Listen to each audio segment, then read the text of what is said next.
안녕하세요. 경제의 흐름 같이 보도록 하겠습니다. 예. 일단은 지금 밤사이 지금 선물 지수는 좀 올라가다가 주가가 또 상당히 지금 안 좋게 좀 떨어졌는데 여전히 지금 이제 금리 인상 지금 물가 폭등에 대한 여파가 몰아치고 있다. 그리고 유럽에서도 지금 발표한 바에 따르면 지금 계속적으로 물가 폭등, 특히 이제 영국, 이제 독일을 중심으로 해서 안 좋은 얘기들이 나오고 있어요. 그래서 지금 뭐 주식 시장, 코인 시장, 뭐 부동산은 말할 것도 없고 상당히 지금 침체의 늪에 빠져 있다. 그래서 계속 보도드린 바에 따르면 지금 볼커 지금 총재했던 방식처럼 파월 의장도 형님 따라서 금리 올리겠다. 끝까지 올리겠다. 지금 이런 대목이에요. 그러면 언제까지 올리냐? 내년까지 얘기 나오고 있습니다. 그래서 그 주식 시장이라는 게 이렇게 지금 굉장히 또 긴 이런 여정이다. 심리 싸움이다. 그래서 일단은 다 뚫고 올라왔지 않습니까? 그러면 어떤 마음가짐을 가져야 되느냐? 긴 시각으로 좀 느긋하게 좀 모아간다. 이러면 좋겠죠. 그래서 이제 긍정과 부정 이 두 가지가 항상 싸우는 건데 세계도 민주진영과 공산진영 그리고 세상은 이제 빛과 어둠 긍정과 부정 이렇게 가는데 저는 뭐 개인적으로 올라갈 것이라고 생각을 하는데 그래서 쭉 해가지고 잡힐 때까지 올려주겠다. 그러면 이제 그 사이 동안 얼마나 많은 국채가 이제 올라갈 것이고 달러가 올라갈 것이고 킹달러 어제 또 이제 위안화 포치 또 절상에 대한 이슈 또 나왔었는데 지금 이제 달러에 대한 이슈도 굉장히 클 거예요. 그래서 지금 1,400원 얘기가 나오고 있죠. 그래서 1,400원을 간다라고 하면은, 또 이제 우리 중소기업은도 얼마나 힘들지, 기업들은 힘들지에 대한 부분들, 글로벌적으로, 지금 오늘도 달러가 유로화를 이겼어요. 달러는 1,344.5원인데, 유로는 1,441원, 이렇게 가고 있고, 글로벌적인 경기 침체, 지금 요에 대한 이슈는 계속적으로 불거지고 있다라는 대목입니다. 그래서 긴 시각으로 조금씩 모아 나가시면 강한 미국 시장부터 좋지 않을까 그렇게 생각이 됩니다. 그래서 12년도 8월에 2,800이었어요. 그런데 이게 10년이 지났더니만 8배, 7배, 8배까지 올라왔고 물론 코로나 빨로 유동성을 확 밀어붙인 건 있지만 그래도 많이 올라왔고 그리고 지금 머리 아플 거 없죠. 그래서 지금 여러 가지 복잡하다라고 하시는 분들은 요걸 사세요. 요걸 사가지고 쭉 모아가면 좋을 것이다. 이런 포인트고요. 그리고 지금 영국, 프랑스, 독일 지금 뭐 여전히 침체에 대한 부분이고 일단은 지금 후덜덜하다라는 대목들 앞으로 이제 금리를 얼마나 올릴 것인지 그래서 매둘기에서 그냥 매로 바뀌었어요. 비둘기는 안 보이고 그리고 이제 바이든 중간 선거 있죠. 그래서 여러 가지 주문이 들어갈 건데 지금 파월 의장은 트럼프 인사지만은 트럼프 말을 안 들었어요. 그리고 이제 그 연전 부의장이 민주당 인사죠. 가가지고 또 얼마나 또 압박을 넣겠습니까? 이번 중간 선거 치르면 알지? 어금니 꽉 깨물고. 그래서 지금 지지율이 다시 밀리기 시작한다고 합니다. 그래서 바이든이 밀려버리면은 다시 이제 트럼프가 올라올 수도 있고 트럼프 아니라도 이제 공화당에 다른 인사가 올 텐데 그러면은 이제 민주당 입장에서는 지금 의미가 없는 거죠.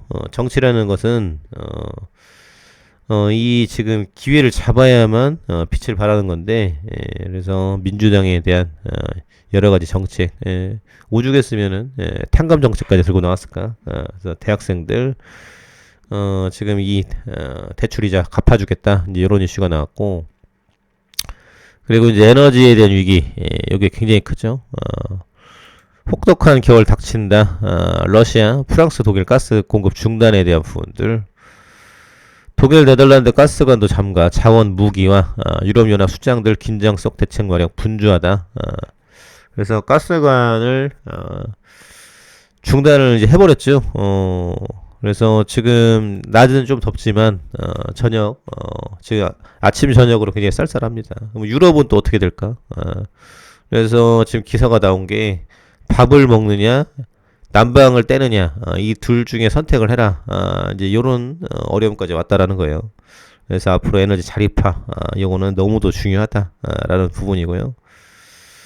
그래서 앞으로 지금 이 에너지 위기, 원전, 그리고 저탄소, 녹색 성장, 그래서 지금 이 원전 확대, 저탄소, 신재생 에너지 이런 쪽은 뭐 볼 것도 없이 올라갈 수밖에 없다라는 대목이죠. 그래서 삼성 SDI 뭐 등등 해가지고 계속 세비캠 폐배터리 수급이 들어오고 있는데 참고해 두시면 좋을 것 같고요. 그러면서 지금 셀트리온 지금 여전히 주가가 많이 못 가고 있는데 그만큼 저렴하다라는 뜻이기도 합니다. 그래서 지금 21만 5천원까지 갔다가 쭉 떨어졌는데 그럼 고점을 언제쯤이나 갈까? 요에 대한 지금 의문점. 그래서 모건 스탠리, JP 모건은 어저께 지금 공매 샀다 이제 했는데 여전히 지금 이제 저평가다라는 부분들. 그래서 지금 이제 증시 관련해서 계속적으로 이 저렴하기 때문에 앞으로 매수세는 충분히 들어올 수 있다. 그래서 이제 어제 나온 기사죠. 셀트리온 악재는 이미 충분히 반영된 가격 주가다. KF증권에서 28만 5천원 신규 제시. 그래서 앞으로 이제 10만 원이나 더 올라갈 여지가 있어요. 그래서 시장 조성자 이 증권사에서 바라보는 시각은 지금 30만 원이다. 그래서 SK가 지금 30만 원 보고 있고 발표가 지금 8월 8일 날 나왔다가 8월 23일 날 나왔다가 지금 어제 나왔다가 그래서 뭐 올라가는 그림이죠. 여기는 24만 원이었고 이런데 그래서 보수적으로 해도 24만 원. 그리고 제대로 평가가 매겨지면 30만 원. 여기다가 합병에 대한 이슈는 지금 안 들어가 있죠. 그래서 앞으로에 대한 성장성 너무나도 두드러진다. 그래서 지금은 너무 많이 내려와 있는데 이것도 이제 긴 시각으로 봐야 된다는 거죠. 그래서 글로벌적인 지금 이 위기. 그래서 물가를 일단 잡아야 되는데 미국이 일단 잡히면은 반등은 나올 거예요. 그래서 중국 반등 나오고 유럽 반등 나오고 그럼 우리나라는 이제 쫓아가는 거죠. 그래서 세계에서 우리나라 뭐 비중은 2%밖에 안 됩니다. 그래서 굉장히 또 미미한 수준인데 미국에서 일단은 물가 잡혔다. 금리 뭐 떨어뜨리지 않더라도 더 이상 인상하지 않겠다. CPI 잡혔다. 그래서 이런 수치 데이터가 어느 정도 받쳐준다라고 하면은 증시는 좀 올라가 주지 않을까. 그래서 그 전까지는 상당히 시간은 걸릴 거는 같습니다만 여전히 또 코로나에 대한 위협도 있죠. 그렇기 때문에 셀트리온에 대한 지금 주식은 저평가고 앞으로 성장할 가능성은 굉장히 또 크게 자리를 하고 있다. 지금 이런 포인트고요. 그러면서 지금 원전주 다시 꿈틀 실적 호전 기대 전력 수급 기본계획 관련 상승세. 그래서 두산 에너빌리티를 방문을 했었고 지금 두산에서 또 이제 수소 관련해서 또 재료를 내놨어요. 그래서 제10차 전력 수급 기본 계획 실무안을 지금 발표를 했고요. 그리고 미국과 일본하고 같이 또 이제 SMR 안전성에 대한 부분들 회의를 들어갔다. 그래서 지금 요게 어느 정도 확보가 된다라고 하면은 지금 이집트 3조 수출을 했죠. 그래서 앞으로도 이에 대한 기대감이 상당히 들어가 있다라는 포인트.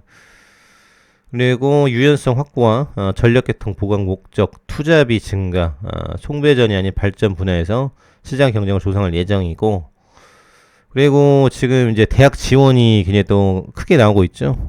이제 지금 윤석열 정부에서 가장 크게 밀고 있는 게 원전하고 이제 반도체인데, 이 두 가지 앞으로 지금 인력 개발해서 먹고 살 수 있게 해주겠다. 공무원은 월급 동결시키고 이제 뭐 삭감을 시킨 거나 마찬가지인데, 원전 반도체, 또 이제 어제 보니까 해외 건설 붐, 과거에 우리가 중동 가서 돈 많이 벌었죠. 그래서 이번 뭐 네옴시티를 계기로 해가지고 우리 건설 붐 일으켜가지고 돈 많이 벌게 해주겠다. 이런 대목이 나왔습니다. 그래서 앞으로 원전 건설 반도체 중요하다. 감사합니다.